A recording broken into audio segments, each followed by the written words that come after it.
സാലൂസ് വേൾഡിൻ്റെ പുതിയൊരു കൃഷി വീഡിയോയിലോട്ട് എല്ലാവർക്കും സ്വാഗതം. ഇന്നത്തെ നമ്മുടെ വീഡിയോ കുറച്ച് പച്ചക്കറിയുടെ തൈകൾ കൃഷിഭവനിൽ നിന്ന് കിട്ടിയിട്ടുണ്ട്. അത് നമുക്ക് ഗ്രോ ബാഗിൽ എങ്ങനെയാണ് നടുന്നത് എന്ന് നോക്കാം. കുറച്ച് ചുവന്ന വെണ്ടയുടെ തൈ, അതുപോലെ വഴുതനയുടെ 2-3 വെറൈറ്റി, പച്ചമുളക്, തക്കാളിയുടെ തൈകളൊക്കെയാണ് കിട്ടിയിട്ടുള്ളത്. അപ്പോൾ നമുക്കിത് എങ്ങനെയാണ് ഗ്രോ ബാഗിലോട്ട് വളങ്ങളൊക്കെ ചേർത്ത് നടുന്നത് എന്ന് നോക്കാം. അതിനായിട്ട് നമുക്ക് ആദ്യം തന്നെ വേണ്ടത് മണ്ണാണ്. മണ്ണെടുക്കുമ്പോൾ നമ്മൾ എപ്പോഴും കുമ്മായമൊക്കെ ആയിട്ട് ട്രീറ്റ് ചെയ്യണം. ഞാനിവിടെ ഈ ഒരു ചട്ടിക്ക് 3 ചട്ടി മണ്ണാണ് കേട്ടോ എടുക്കാൻ പോകുന്നത്. ഒരു ഗ്രോ ബാഗിലോട്ടുള്ളൊരളവാണ് ഞാനിവിടെ കാണിക്കുന്നത്. ഈ ഒരു ചട്ടിക്ക് 3 ചട്ടി മണ്ണെടുക്കുക. അപ്പോൾ അതാ 3 ചട്ടി മണ്ണെടുത്തിട്ടുണ്ട്. ഇനി നമുക്കിതിലോട്ട് കുമ്മായം ചേർത്ത് മിക്സാക്കി വെക്കണം.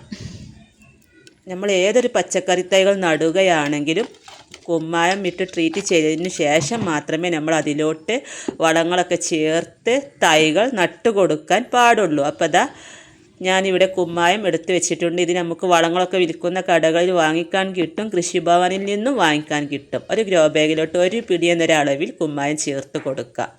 അതിൽ കൂടുതൽ ആവാൻ പാടില്ല കേട്ടോ. 1 പിടി മാത്രം ചേർത്ത് കൊടുത്താൽ മതി.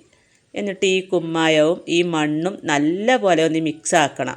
മണ്ണിൽ നനവില്ലെങ്കിൽ ചെറിയ രീതിയിലൊന്ന് നനച്ച് കൊടുത്ത് മണ്ണും കുമ്മായം കൂടി നല്ലപോലെ മിക്സാക്കി ഒരു 12 ദിവസം വെക്കണം. 12 ദിവസത്തിന് ശേഷം മാത്രമേ നമ്മൾ ഇതിലോട്ട് വളങ്ങളൊക്കെ ചേർത്ത് തൈകൾ നടാൻ പാടുള്ളൂ. അപ്പോൾ ഇടയ്ക്ക് നമ്മൾ ഇതിൽ വെള്ളത്തിൻ്റെ അംശം കുറവാണെങ്കിൽ ചെറിയ രീതിയിലൊന്ന് വെള്ളം തളിച്ച് ഇതുപോലെ മണ്ണ് ഇളക്കുന്നത് ഒത്തിരി നല്ലതാണ് കേട്ടോ. അപ്പോൾ ഇതിങ്ങനെ നല്ലപോലെ ഇളക്കി ഒരു 12 ദിവസം നമുക്ക് വെക്കാം. അതിന് ശേഷം എടുക്കാം. ഇത് കണ്ടോ, അങ്ങനെ 12 ദിവസം കഴിഞ്ഞതിന് ശേഷമുള്ള മണ്ണ് റെഡിയാക്കി വെച്ചതാണ് കേട്ടത്. കുമ്മായമൊക്കെ ഇട്ട് നല്ല കറുത്ത കളറായിട്ടുണ്ട്. ഇനി ഇതിലോട്ട് വേണം നമ്മൾ വളങ്ങളൊക്കെ ചേർത്ത് കൊടുക്കാനായിട്ട്. നമ്മുടെ കയ്യിൽ എന്ത് വളമാണ് ഉള്ളത് അത് ഇട്ട് കൊടുത്ത് നമുക്കിത് റെഡിയാക്കി എടുക്കാം. അപ്പോൾ ഞാൻ ഇവിടെ ചാണകപ്പൊടിയാണ് ചേർത്ത് കൊടുക്കാൻ പോകുന്നത്. ഇനി നിങ്ങളുടെ കയ്യിൽ ചാണകപ്പൊടി ഇല്ലെങ്കിൽ കിച്ചൺ വേസ്റ്റ് കമ്പോസ്റ്റ് ഉണ്ടെങ്കിൽ അതെടുക്കാം, ആട്ടിൻ കാഷ്ടം ഉണ്ടെങ്കിൽ അതെടുക്കാം, അല്ലെങ്കിൽ കോഴിവളം ഉണ്ടെങ്കിൽ അതൊക്കെ എടുക്കാവുന്നതാണ്. അപ്പോൾ ഞാനിവിടെ ഉണങ്ങിയ ചാണകപ്പൊടി ഈ ഒരു പാത്രത്തിന് ഒരു 3/4 പാത്രത്തോളം ചാണകപ്പൊടി എടുത്തിട്ടുണ്ട്. അത് ഇതിലോട്ട് ഇട്ട് കൊടുത്തു. പിന്നെ നമുക്ക് വേണ്ടത് എല്ലുപൊടിയാണ്. അപ്പോൾ 1 പിടി എല്ലുപൊടി ഇതിലോട്ട് ചേർക്കാം. എല്ലുപൊടി വേരുകൾക്ക് നല്ല ബലം കിട്ടാനും ചെടികൾ നല്ല കരുത്തോടെ വളരാനും ഒക്കെ ഒത്തിരി നല്ലതാണ്. അപ്പോൾ അതാ 1 പിടി എല്ലുപൊടി ചേർത്ത് കൊടുത്തു. പിന്നെ നമ്മൾ ഇതിലോട്ട് ചേർത്ത് കൊടുക്കേണ്ടത് വേപ്പിൻ പിണ്ണാക്കാണ്. വേപ്പിൻ പിണ്ണാക്കും 1 പിടി ചേർക്കാം. വേപ്പിൻ പിണ്ണാക്ക് നിമാവിരകൾ പോലുള്ള കീടങ്ങളെ നിയന്ത്രിക്കാനൊക്കെ ഒത്തിരി നല്ലതാണ്. വേരു ചീയൽ എന്നിവക്കൊക്കെ ഒത്തിരി നല്ലതാണ് കേട്ടോ ഈ വേപ്പിൻ പിണ്ണാക്ക്. അപ്പോൾ 1 പിടി എല്ലുപൊടി, 1 പിടി വേപ്പിൻ പിണ്ണാക്ക്, ഇത് 3ഉം കൂടെ നല്ലതുപോലെ ഒന്ന് മിക്സാക്കി കൊടുക്കാം. ചകിരിച്ചോറുണ്ടെങ്കിൽ ചകിരിച്ചോറ് ഇട്ട് കൊടുക്കുന്നത് വളരെ നല്ലതാണ്, മണ്ണൊക്കെ തറഞ്ഞു പോവാതിരിക്കാൻ. അപ്പോൾ എൻ്റെ കയ്യിൽ ഇപ്പോൾ ചകിരിച്ചോറില്ല, അതുകൊണ്ടാണ് അത് കാണിക്കാത്തത്. അപ്പോൾ ഈ മണ്ണും അതുപോലെ തന്നെ വളങ്ങളായ ചാണകപ്പൊടി, എല്ലുപൊടി, വേപ്പിൻ പിണ്ണാക്ക് 3ഉം കൂടെ നല്ല പോലെ ഒന്ന് മിക്സാക്കിയതിന് ശേഷം വേണം നമുക്കിത് ഗ്രോ ബാഗിലോട്ട് നിറച്ച് കൊടുക്കാനായിട്ട്. മണ്ണൊക്കെ നല്ല പോലെ മിക്സാക്കി വെച്ചിട്ടുണ്ട്. അപ്പം ഞാൻ ഇന്ന് നടാനായിട്ട് പോകുന്നത് വെണ്ടയുടെ തൈകളാണ്. ഇത് ചുവന്ന വെണ്ടയുടെ തൈകളാണ് കേട്ടോ. അപ്പോൾ അതിന് മുമ്പ് തന്നെ നമുക്ക് ആവശ്യമുള്ള ഒന്നാണ് ഗ്രോ ബാഗ്. നമ്മൾ ഗ്രോ ബാഗിലാണല്ലോ ചെടികളൊക്കെ നടുന്നത്. അപ്പോൾ ഗ്രോ ബാഗ് ഇല്ലെങ്കിൽ സിമെൻറ്റിൻ്റെ ചാക്ക്, അല്ലെങ്കിൽ നമ്മുടെ ചെടിച്ചട്ടികളൊക്കെ അത്യാവശ്യം വലിപ്പമുള്ള ചെടിച്ചട്ടികളൊക്കെ നമുക്കിതുപോലെ തൈകൾ നടാനായിട്ട് എടുക്കാം. അത്യാവശ്യം വലിപ്പമുള്ള ഗ്രോ ബാഗാണ് കേട്ടോ ഞാനിവിടെ എടുത്തിട്ടുള്ളത്. അതിൻ്റെ ഈ മുകൾ ഭാഗം ഒരു മടക്ക് ഇതുപോലെ ഇങ്ങനെ മടക്കി കൊടുത്തിട്ടുണ്ട്. അതുപോലെ വെള്ളം വാർന്നു പോകാനുള്ള ഹോളില്ലെങ്കിൽ ഹോള് നിർബന്ധമായിട്ടിട്ട് കൊടുക്കണം.